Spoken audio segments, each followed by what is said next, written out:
Всем привет, дорогие друзья! Сегодня хочу поделиться с вами рецептом популярного шведского миндального торта без муки из магазина IKEA. На мой взгляд, домашний вариант этого торта получается намного вкуснее, чем в магазине. У коржей особенный ореховый вкус и нежный крем с ароматом ванили. Он в меру сладкий. С таким тортом приятно выпить чашечку чая или кофе. Каждый кусочек тает во рту. И несомненный плюс, что готовится все очень быстро и просто, а результат замечательный. Я всем рекомендую приготовить его и попробовать. Миндальные орехи отправлю подсушиться в разогретую до 160 градусов духовку примерно на 7-8 минут. Для приготовления крема мне понадобится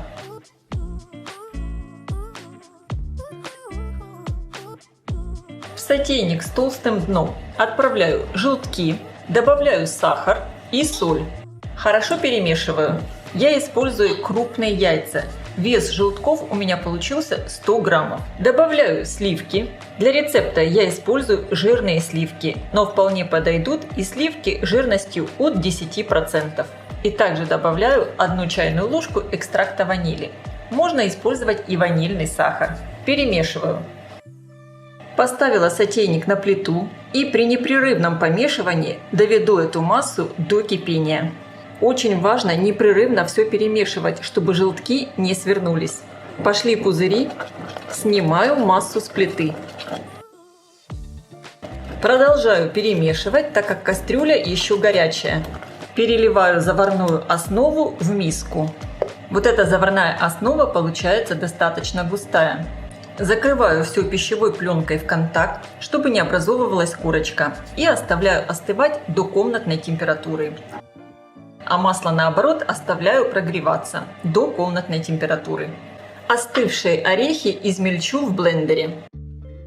Измельчать орехи надо обязательно уже остывшие, чтобы из них не выделялось масло. Измельчаю довольно мелко. Фактически получается такая миндальная мука грубого помола.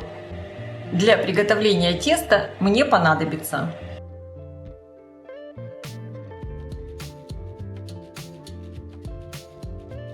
подготовила противень, на котором буду выпекать коржи. Коржи у меня будут диаметром 20 сантиметров. Выпекать я их буду без формы, просто на пергаменте хорошего качества с силиконовым покрытием нарисовала 2 круга диаметром 20 сантиметров. Переворачиваю пергаментную бумагу. Если у вас пергаментная бумага не слишком хорошего качества, смажьте ее на всякий случай растительным маслом. И как вы видите, снизу здесь я подстелила силиконовые коврики. Это из-за того, что у меня очень рифленый противень. В миску выливаю белки. Чтобы белки хорошо взбивались, их надо отделять от желтков очень аккуратно. И также все взбиваем в чистой и сухой миске. Когда появилась вот такая легкая пена, постепенно всыпаю сахар и, увеличивая скорость миксера, взбиваю белки в крепкие пики. Для рецепта я использую белки крупного размера от крупных яиц. Всего вес белков у меня от 5 яиц получился 200 граммов. Добавляю в белки чайную ложку экстракта ванили. Можно также использовать и ванильный сахар, тогда добавляйте его вместе с сахаром. И теперь примерно в 3-4 приема добавляю в белки измельченные орехи. Аккуратно вмешиваю.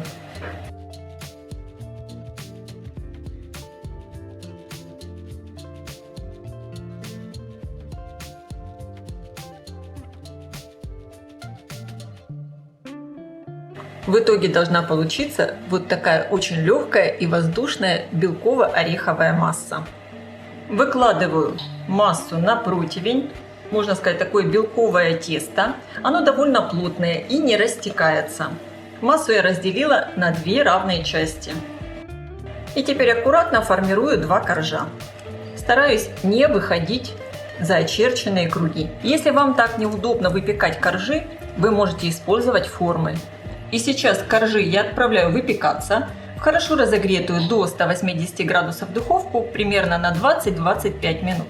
Конечно, вы смотрите по своей духовке. Противень я ставлю на средний уровень, включен верх и низ. Миндальные лепестки для декора обжарю на сухой сковороде. И сразу же пересыпаю их на тарелку, чтобы они остывали. Противень я достала из духовки, коржи пропеклись, они красиво подрумянились. И обратите внимание, нигде тесто не растекается, то есть они остаются вот такой формы, как и были. Перетаскиваю коржи на решетку прямо с пергаментной бумагой и оставляю остывать. Коржи выпекались у меня 20 минут. Когда заварная основа остыла, можно продолжить приготовление крема. В миску выкладываю мягкое сливочное масло и хорошо его взбиваю в пышную светлую массу, примерно в течение 3-4 минут. И теперь постепенно, примерно в 4-5 приемов, добавляю заварную основу. Перемешиваю. Я вначале добавляю очень небольшими порциями, чтобы как бы сравнялась температура заварной основы и масла. А дальше можно добавлять уже чуть больше. Обязательно все подбираю со стенок миски, чтобы не было ни промеса. И в итоге получается вот такой очень нежный, мягкий, ароматный масляный заварной крем на желтках. Остывшие коржи снимаю с пергаментной бумаги. Они получаются очень мягкие и нежные.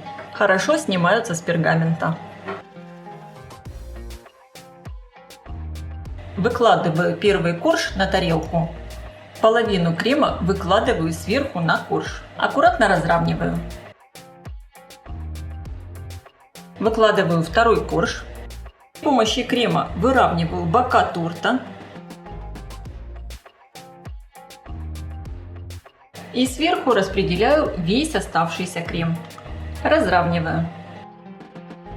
Я слегка выровняла торт и теперь сразу его сверху украшаю миндальными лепестками. Так как пока крем не застыл, сделать это намного проще. Лепестки хорошо прилипают.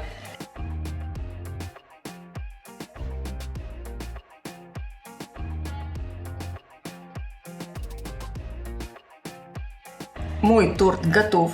Осталось его отправить в холодильник для того, чтобы стабилизировался крем. Для этого понадобится примерно 3 часа. И можно подавать торт к столу.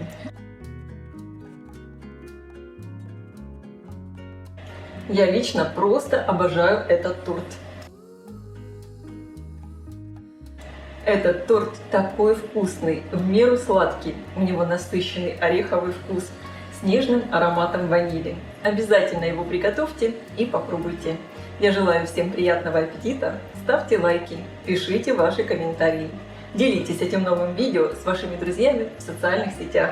Подписывайтесь на мой канал Люда Изи Кук Позитивная кухня. Всем пока!